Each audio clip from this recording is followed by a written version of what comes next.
Hey, Yinz guys and gals, gather round for a journey like no other. It's time to hop on board the Where Yinz Goin podcast.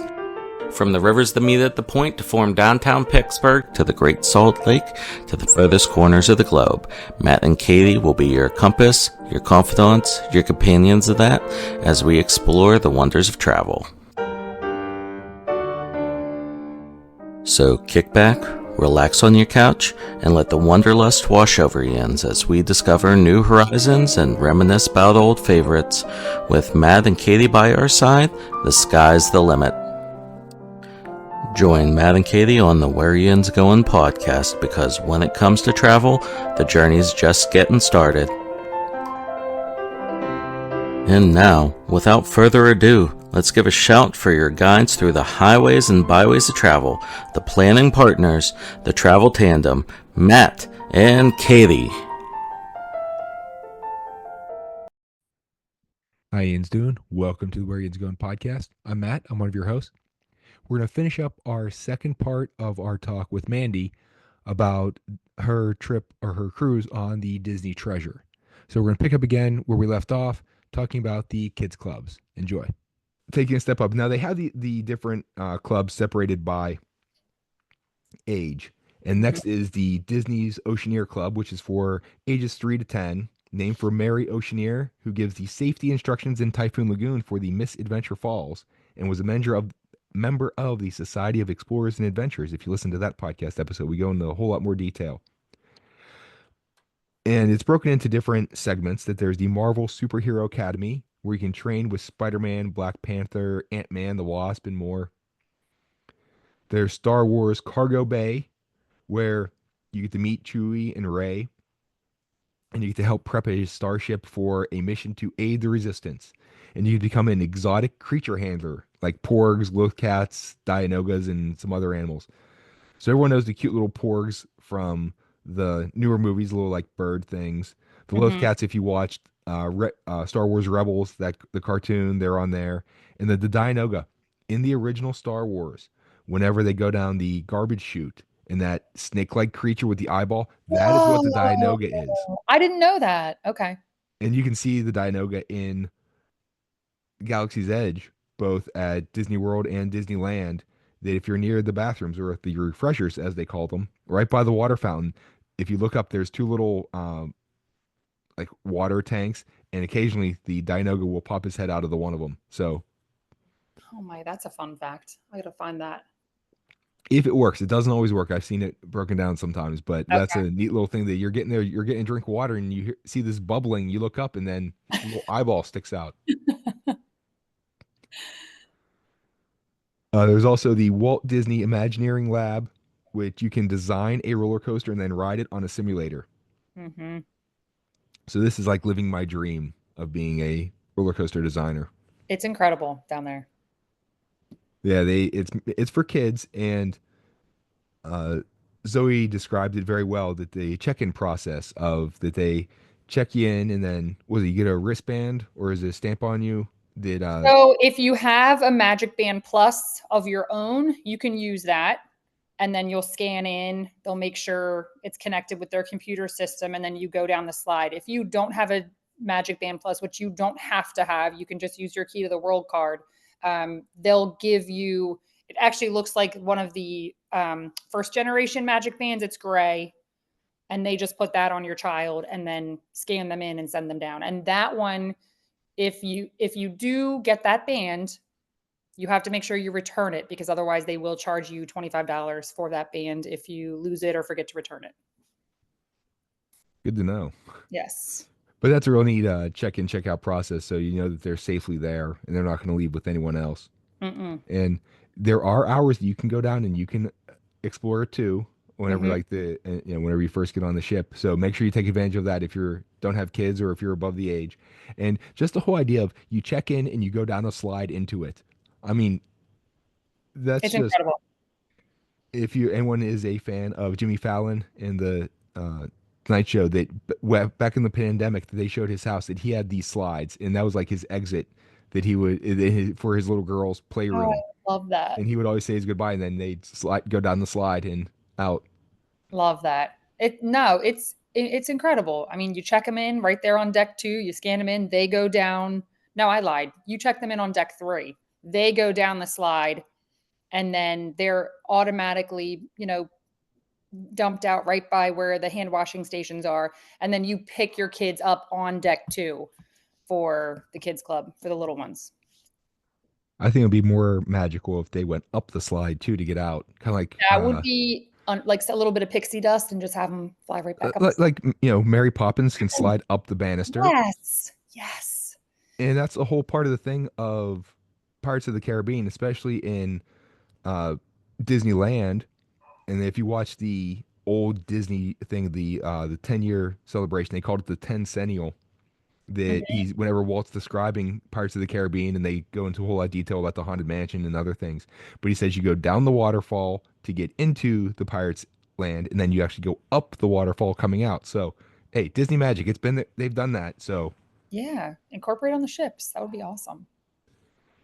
now also in the Oceaneer Club is Mickey and Minnie's Captain's Deck that has a slide, a ship's wheel, a ship controlled busy boxes, and Captain Mickey and Captain Minnie will visit. So this is, kids can actually, you're on a cruise ship, you actually get to be the captain of the ship. Mm-hmm. There's Fairy Tale Hall, where you get visits from Disney princesses, and you can, channel your own actress, and you can act in Belle's library. You can create your own floating lanterns in Rapunzel's art studio, and create some magic ice in Anna and Elsa's summer house. Yeah, they really outdid themselves with that kids club. And I know a fun fact for parents, or maybe not a fun fact, but something to know is that age group is 3 to 11 down there in the Oceaneers Club. Kids 8 or older, you can give them the ability or authority to sign themselves out of kids club themselves. Otherwise, you have to go down and sign your kids out, or they'll let you know on your cell phone through the Disney Cruise Line app that your kid wants to be picked up. So That's nice with the communication. it's seamless. I never had a single problem with it. It was wonderful. Now, a little bit older, they have Edge, which is ages 11 to 14, which is like New York City theme. They have floor to ceiling windows that overlook the ocean. Vibe is for 14 to 17. It's a Parisian style loft with an electric retro twist. So like vibrant neon signs and funky pop art, stuff like that. They have TV, there's music playing, there's interactive games.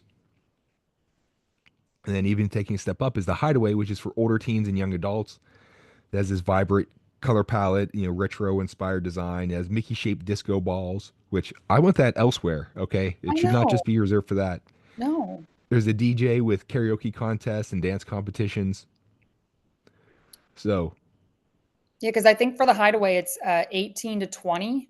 Because, it's mhm, that we're not in the kids club age, but yet we're not old enough to be in the adult lounges yet. So it's that, there's something for everybody on here. there really is.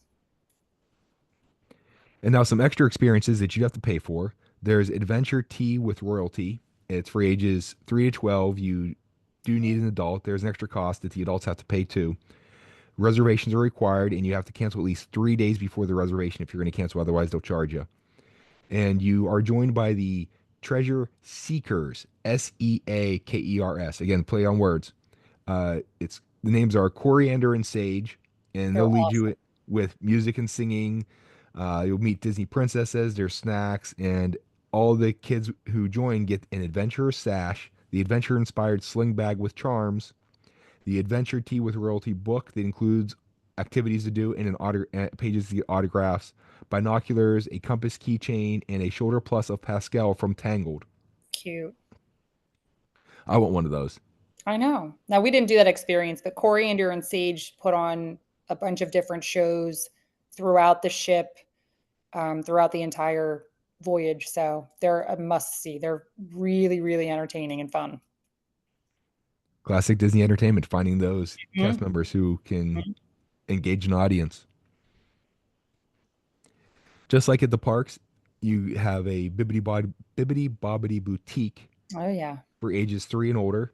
Again, you need reservations. And a couple of different packages is the deluxe carriage package. You get a makeover, a sash, and then you just get the Bibbidi Bobbidi Boutique t-shirt, the Castle package that gives you the makeover of the sash, a necklace, a cinch sack, and you get your Disney princess dress. You can become a royal knight that gives you the knight costume, a backpack, a sword and shield, and then you get your hair styled with gel. They won't be able to do too much with me. I don't have too much hair.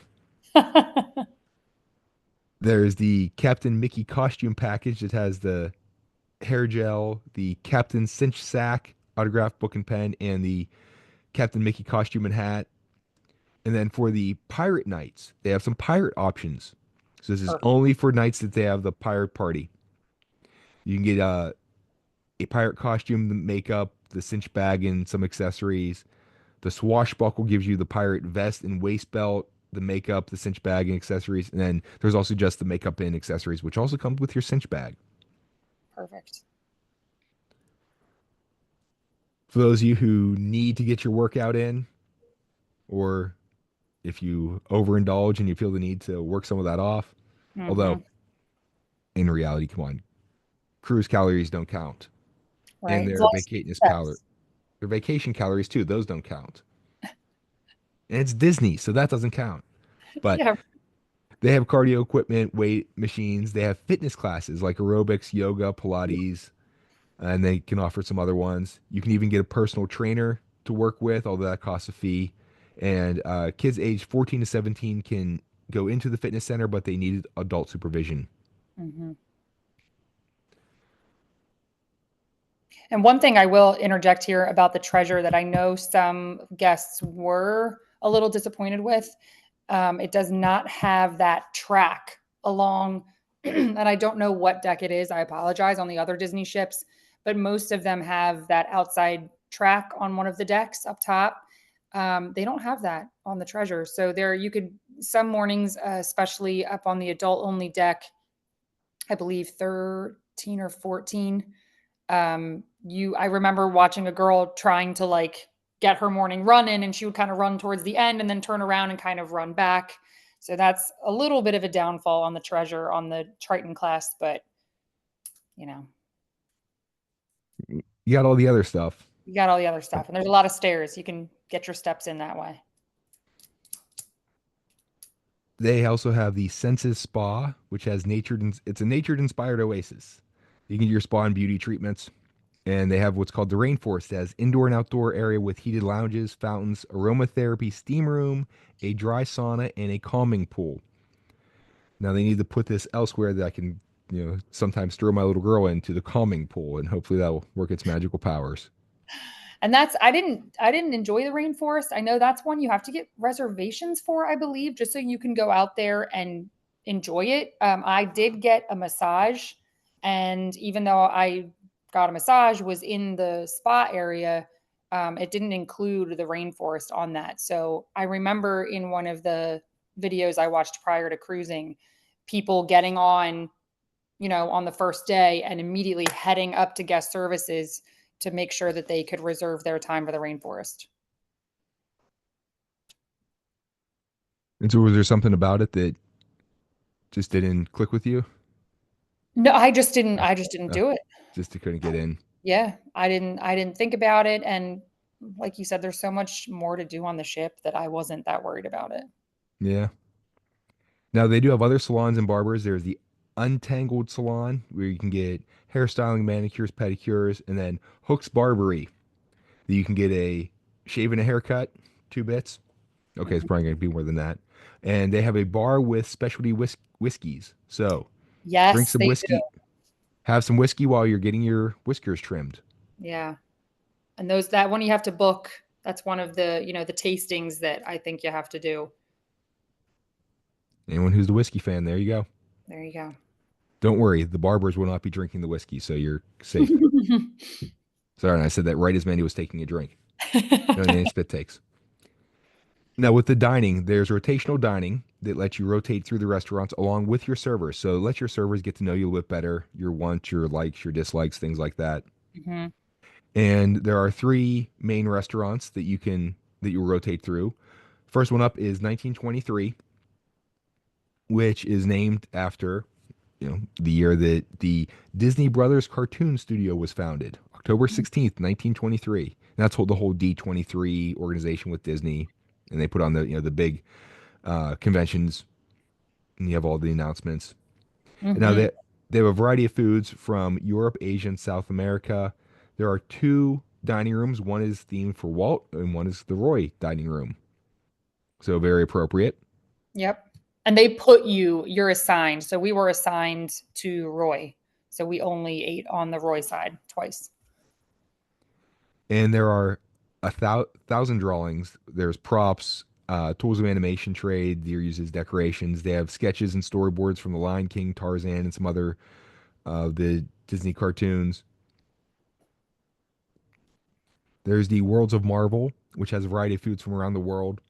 And different nights you have a different entertainment. That night one is the Marvel Celebration of Heroes, the Groot remix, that you follow Groot's on-screen quest to throw the ultimate surprise party for Rocket. And you get to listen to music, listen to the songs from the Guardians of the Galaxy movies, which growing up in the 80s, that's perfect. Amen. And then there's Marvel trivia too. That was fun. And we actually had that night too of our second Worlds of Marvel night. But either way, it was fun. Okay. Yeah, and then the other night will be the Avengers Quantum Encounter, where you get to have in-person appearances of Spider-Man and on-screen appearances of Ant-Man and the Wasp, and you get to save the day using quantum technology. There's a whole thing that the whoever's attacking the ship, and you have to defeat them, and Mhm. it's like being part of one of their movies. Yeah, you have it's called the PIM. It's PYM, and I forget the second part of it. But everybody has this little device on your table. So that's like the interactive portion of the dinner. It's fun. My kids loved it. And then, as we mentioned before, something new is the Plaza de Coco, which is the food is like a modern flair to traditional Mexican food, and the dishes are inspired by some of the Coco characters. Like Mhm. there's Abuela's this or whatever else, and it's a Coco themed theatrical dining experience. That one night it's Miguel and the town mariachis playing music and dancing, and this is what's highlighted primarily in the Disney Treasure documentary on Disney Plus.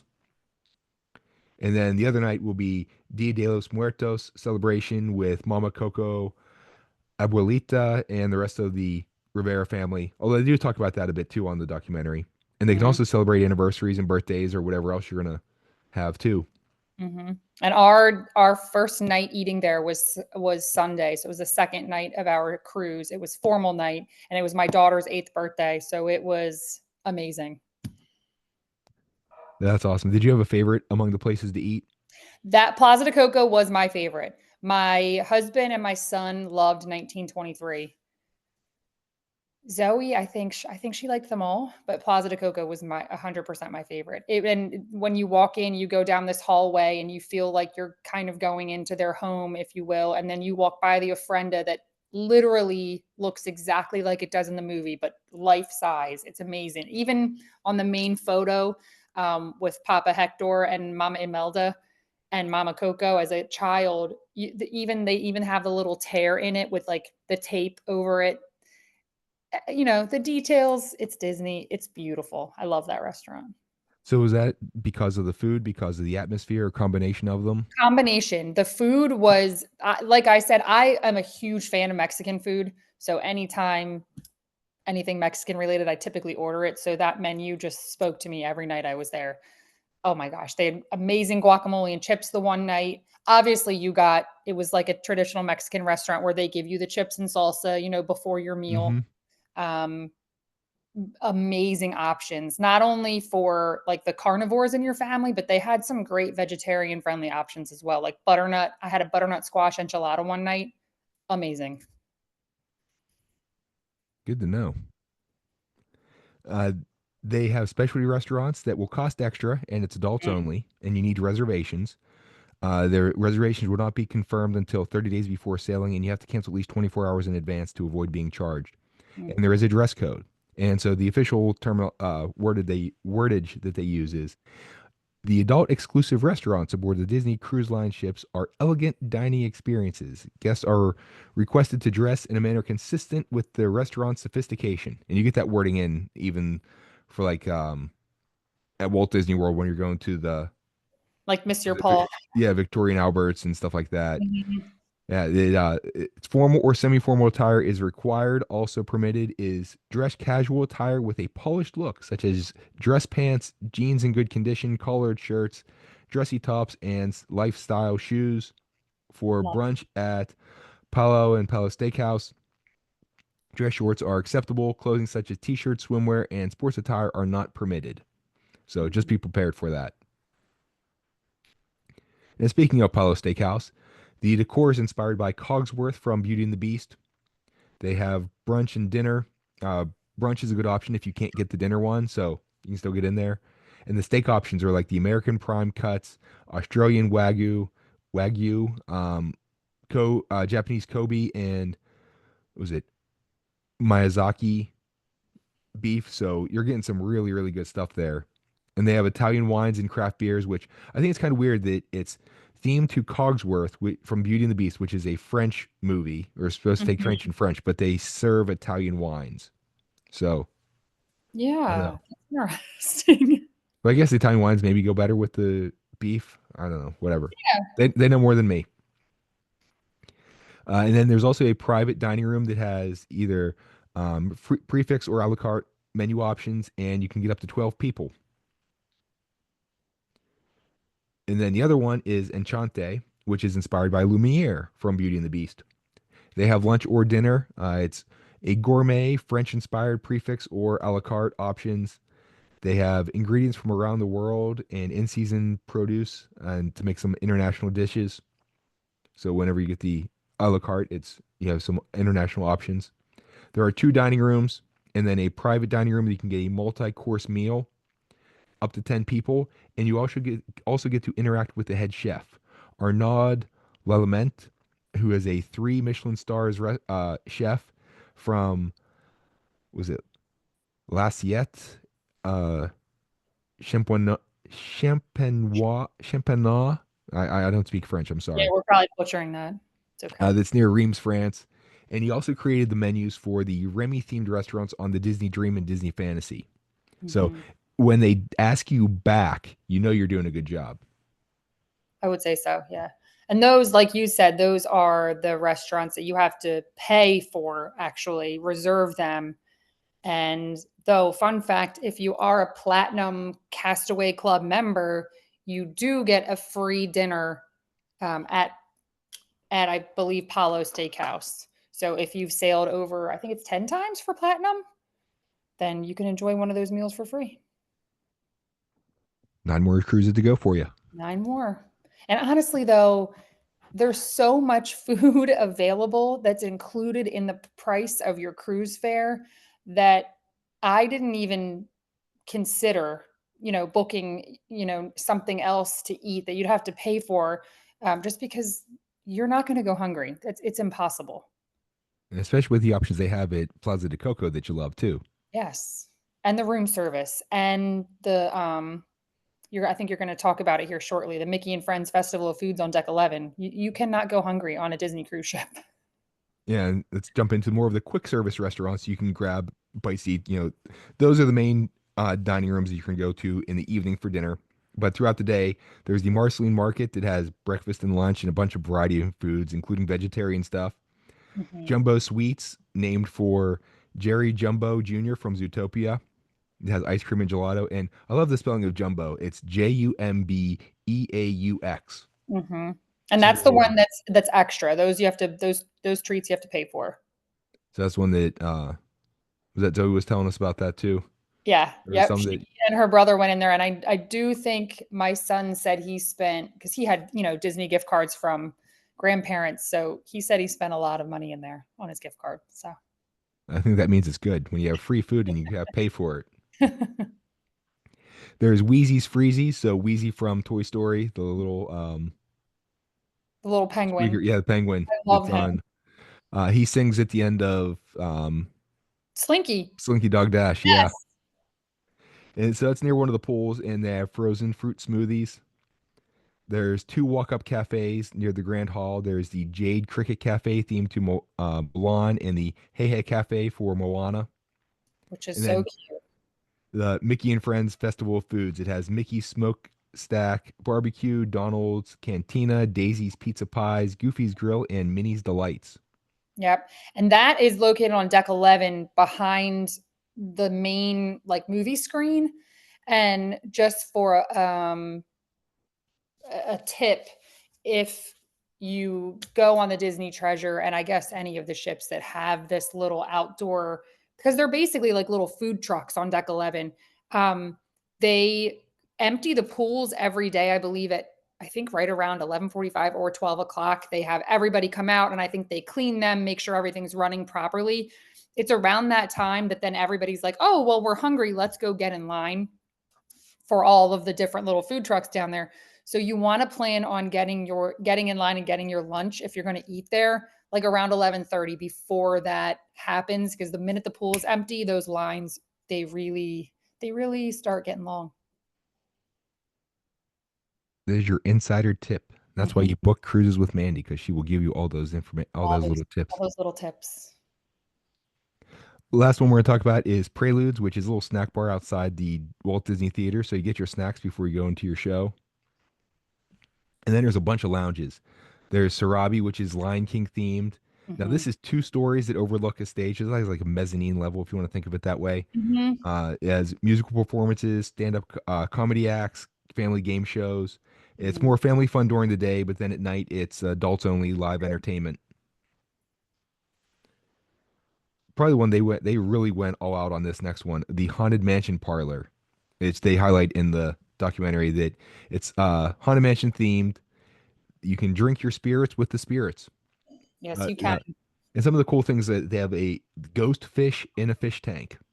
It's special effects that see the ghost fish swimming around, and they highlight that in the documentary. And then there's other special I effects. found my favorite Imagineer, not to cut you off, was Rolly Crump. So to learn on the documentary that that was in his notebook of, ideas for the original Haunted Mansion and that they put that on the cruise, I absolutely love it. Yeah, I think that's a really nice nod back to the original stuff, and they're bringing the ideas of, hey, let's just not just make this new stuff. Let's get ideas that we could not do before, and that's the mantra at Disney that a good idea never dies there. It's just put Mhm. off until they can actually get it done, or they Yeah. find the right place for it. Yeah. And this parlor, I will say, it's kind of hidden the way they have it. It's directly almost across from the Skipper Society, which is the Jungle Cruise theme bar on the main part of deck 3. But they don't have like an external sign like, hey, Haunted Mansion Parlor here. You kind of have to know where it is, and then you turn in, and then it's like this little lobby area that says obviously Haunted Mansion Parlor, and it's all themed. And then you walk into the door through that little room, and you are transported literally into the Haunted Mansion. Every square inch of that place is themed, the music, the lighting. It is amazing. If you're a Haunted Mansion nerd, which I am, it is awesome. And if you want to hear more about the Haunted Mansion, we did an episode on that too, with around uh, Halloween. Okay. We talked about that in the Tower of Terror, and we went into the whole background and the history of them too. Yes.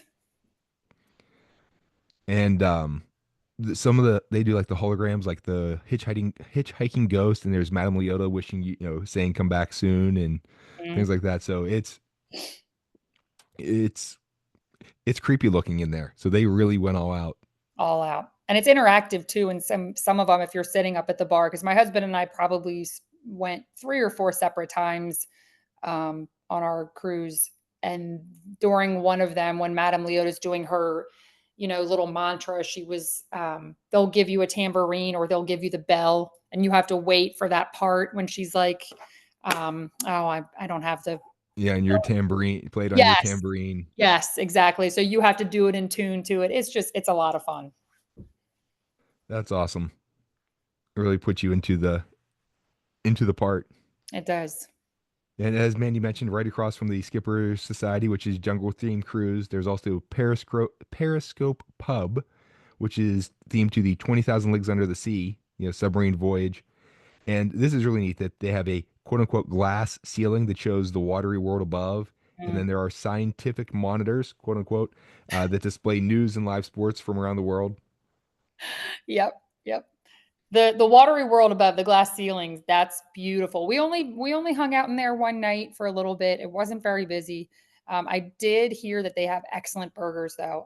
Another, that's a charge. You have to pay for it separately, but I heard they have great burgers, and yeah, that's where you can actually get a glimpse of what's happening in the real world as far as sports and entertainment. So, There's the Scat Cat Lounge, which is themed to the Aristocats. That's near the Grand Hall. mhm, The perfect spot for live entertainment and upscale cocktails. it's beautiful.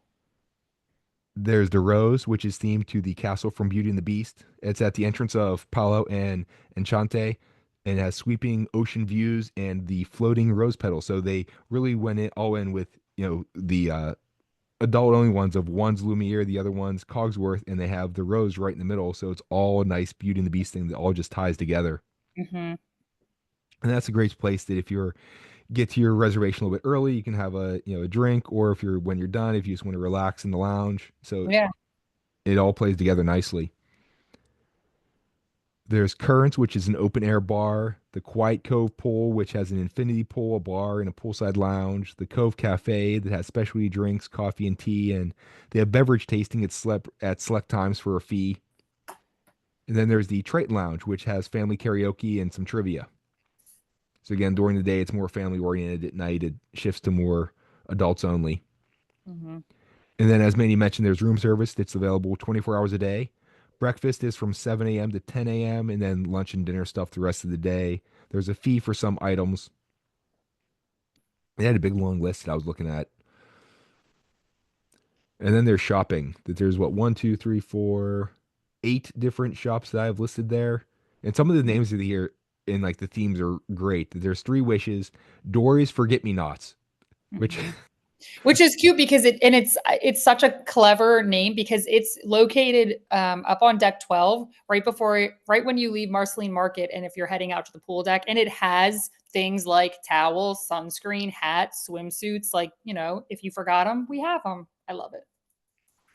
there's Mickey's Main Sale that Mandy mentioned before, Once Upon a Time, Palace Treasures, Royal Regalia, Treasures Untold, and Shutter's Photography Shop. So you get an idea that they're getting into different themes with different characters, different things that you might need, and so it's if you think about it, it's like, oh yeah, let's go there for this thing, and there's a method to the madness.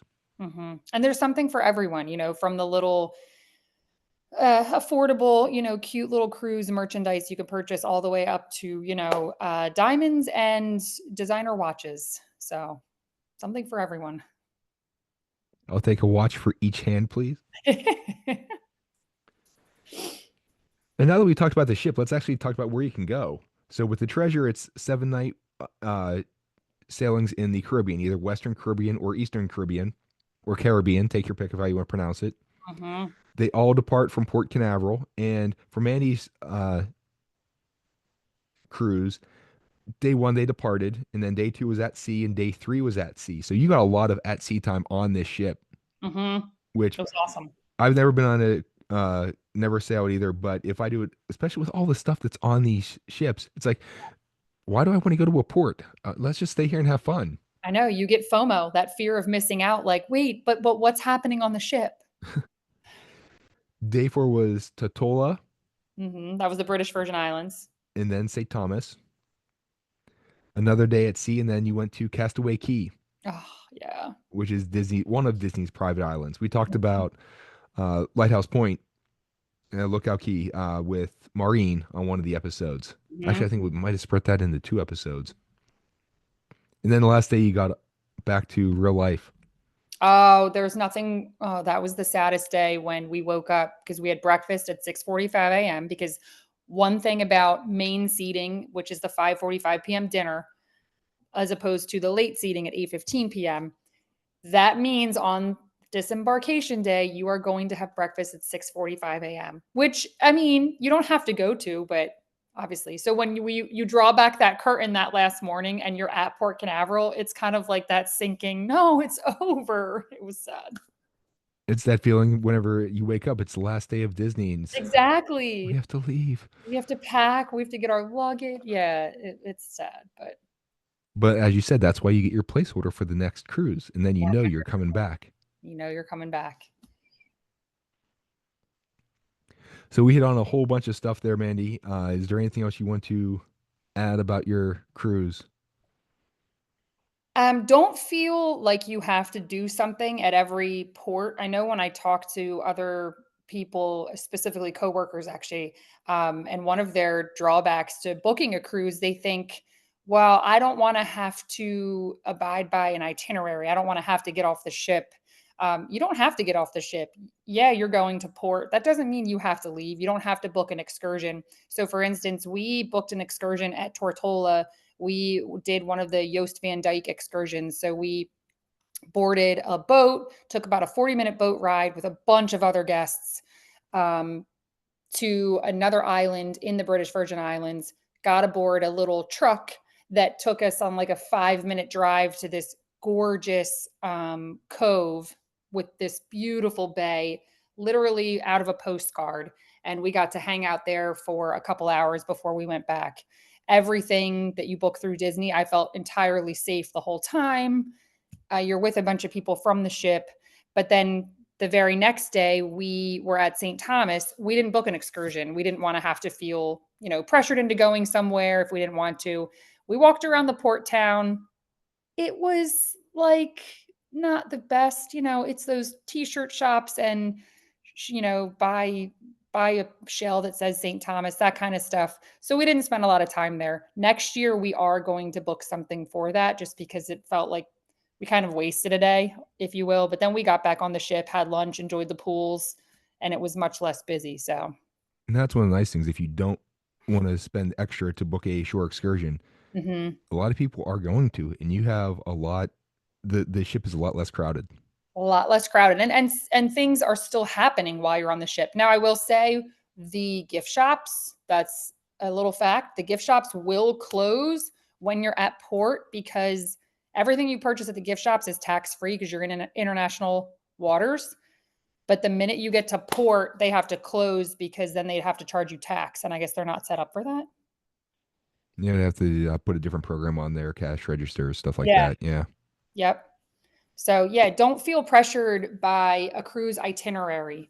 Like I said, you don't have to get off the ship. Though the one thing you do want to remember is when they say you need to be back on the ship by, say 2:30 p.m. or 4:30 p.m., please make sure you're back on the ship. Our British Virgin Island stop, it was fine. Nobody got called. But on our St. Thomas Day, there were about 9 names that they were calling from staterooms that they had not gotten back on board at the time, and they were calling for them, like immediately, please call, whatever. I forget what it was, like 0 from your phone or get to guest services immediately because I guess they weren't accounted for. So Yeah. Whenever we talked to our boss Dawn about her Virgin Voyages cruise, she talked about the pier runners. People yes, wait to the very last minute and they're running along. Wait, don't leave without me. yes. And my husband, who was, that was his 3rd inaugural sailing on a Disney cruise because he was also on an inaugural sailing for the Magic and for the Wonder as well. And I don't know which cruise it was, but one of them, they left a guy at port. He was a kid. He was, like 17 or 18 on these ships. But he remembers watching them on the deck. The mom and the kids were on the boat and the husband was running, waiting, waving, please wait. They pulled away. They didn't wait for him. So he had that like apprehension of like, oh my gosh, we have to make sure we're back on the ship just because he's seen someone left at port. So Yeah, they will leave you. yeah, they'll leave you. Get back on the boat. Is that your official travel tip? I guess for a Disney cruise, I have one more. I would highly recommend Disney Cruise Line transportation. And so I would fly in the night before, stay at a Disney hotel so that you can book Disney Cruise Line transportation. And then it just becomes immediately stress-free. They pick you up at the hotel. They tell you exactly what's going to happen. They make sure you have your cruise documents. They take you onto the bus. You pull up. You don't have to worry about a port arrival time. You just get a boarding group. It's much less stressful. And important thing about arriving the night before is you don't have to worry about flight delays. That's what 100%. Now, we definitely flew in a couple days prior. We enjoyed some days at Walt Disney World prior to the cruise. So we were ready for that relaxation, especially after I ran my family around the parks for a couple days. And I think that's the right way of doing it, that you hit the parks first and then you relax on the cruise. Yeah, we had a couple people that left our cruise and they went immediately to Disney World, which I guess, it could work both ways because then you eat all that cruise food, you need to go walk it off. But my son and I on Castaway Key, you can run the 5K. So my son and I did that on our last day at port there. Very nice. For mine, kind of going with what Mandy said, is just like Walt Disney World, it can be hard to do everything on a Disney Cruise Line cruise. So don't try. Have your priorities, things you want to do most. Be prepared to book your other cruise so you can do more things.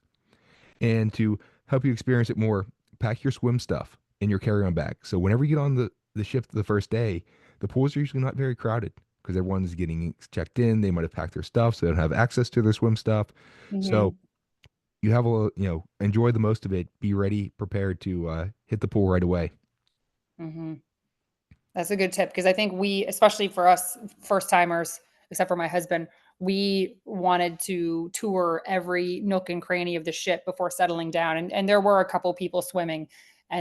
But like Matt said, the pools that was one thing I didn't expect actually, is the size of the pools. They were a little bit smaller than I imagined and they got very crowded. So make sure if you have a little one, you're either watching them. Granted, they have lifeguards, but come on.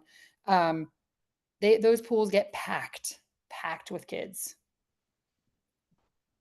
Yeah, bring your floaties. Bring your floaties. Yeah. Now, if you have a destination or experience that you'd like to have us discuss on the Where Yinz Goin podcast, or if you'd like to share your favorite destination or travel tip, feel free to contact us. We'd love to hear your feedback and ideas. Mandy, how can people get a hold of you? Through text or call at 609-305-3445, or my email is mandy@dreamsbydesigntravel.com. For me, we're on Facebook and X with the Where Yinz Goin page. Yinz is spelled Yinz, and then Goin, Goin, with the apostrophe and question mark. All this information is in the episode description. So if you'd like to contact us to ask questions, or if you want to book a trip or whatever else, you don't have to have written that down or have a photographic memory. So you can just look it all up there or worry about spelling. Please like, follow, subscribe, leave a review, tell a friend if you liked what you heard. Let other people know so they can have fun enjoying the podcast as well. You found us, obviously, but we are pretty much wherever you can find podcasts. So if someone else has a favorite platform, they can look for us there, whether it's Spotify, iTunes, YouTube, Apple Podcasts, things like that. Mandy, it was so much fun to have you on. Again, we're going to have you back a few other times in the future. Absolutely. Thank you, Matt. I appreciate it. And hopefully we can get Zoe back some other time too. She would love it. Yes, definitely. She's in. So please join us next time. We're heading out in that. We'll see you later.